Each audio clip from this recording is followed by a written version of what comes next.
नमस्कार, मैं हूं आपके साथ स्नेही श्रेयस। आयोन भारत देख रहे हैं आप। स्मृति ईरानी ने हाल ही में एक निजी चैनल को दिए इंटरव्यू में राजनीति को लेकर जो कुछ भी कहा, उसे सुनने के बाद तो ऐसा लगा जैसे उन्होंने अपने पूरे राजनीतिक सफर का खुलासा कर दिया हो। अमेठी, राहुल गांधी, 2019 की जीत, 2024 की हार और अब आगे क्या, सब कुछ उन्होंने बड़े ही शांत और संयमित लहजे में कह दिया। लेकिन बातों के पीछे जो दर्द और खीज थी वो भी साफ झलक रही थी। उन्होंने बताया कि 2019 में उन्होंने राहुल गांधी को हराकर एक असंभव काम कर दिखाया था। ये वही चुनाव था जिसमें उन्होंने कांग्रेस के गढ़ अमेठी को भेद कर अपनी राजनीति को नई ऊंचाई पर पहुंचाया था।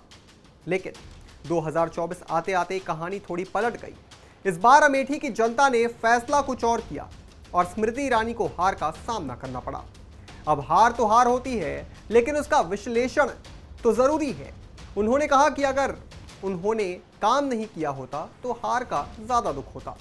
मतलब ये कि हार की वजह कुछ और थी। सीधा सीधा कहें तो राजनीतिक समीकरण।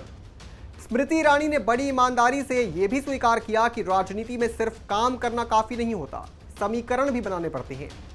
अब इसे आप प्रैक्टिकली कहें या एक्सपीरियंस, लेकिन उनका ये बयान सिर्फ साफ कहता है कि सिर्फ सड़कें बनवाने और वादे पूरे करने से वोट नहीं मिलते।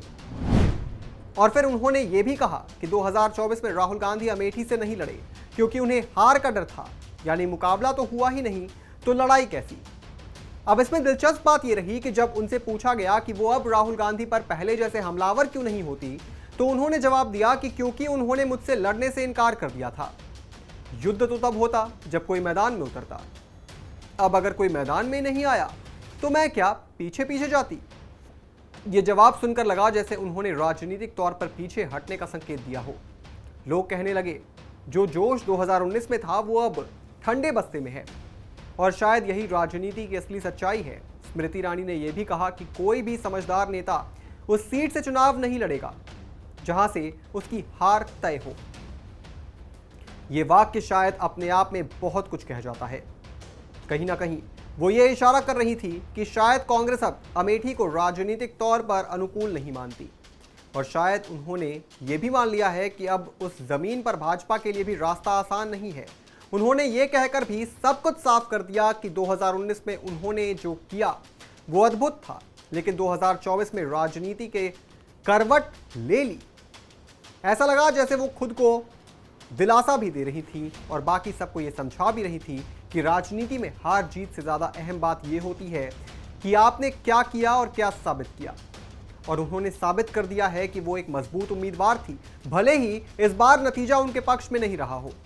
इस पूरे इंटरव्यू को अगर ध्यान से देखा जाए तो ये सिर्फ एक बयानबाजी नहीं थी, ये एक तरह से सेल्फ असेसमेंट भी था और शायद एक अल्प विराम भी।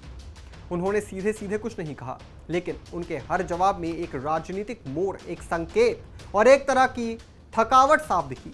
कुल मिलाकर स्मृति ईरानी ने इस बातचीत में न केवल राहुल गांधी की गैर मौजूदगी पर टिप्पणी की, बल्कि अपनी हार को भी काफी शालीनता से स्वीकार किया। उन्होंने अपने पिछले काम का बखान भी किया और आगे की रणनीति का संकेत भी दिया, चुपचाप, पूरी स्पष्टता के साथ। शायद यही राजनीति है और यही उसका व्यवहारिक चेहरा, जहां हार भी एक किस्सा बन जाती है और जीत एक याद। इस पूरी खबर पर आप क्या सोचते हैं दोस्तों, कमेंट बॉक्स में जरूर लिखते जाइएगा। और भी तमाम बड़ी खबरों से जुड़े रहने के लिए आप देखते रहें आयोन भारत।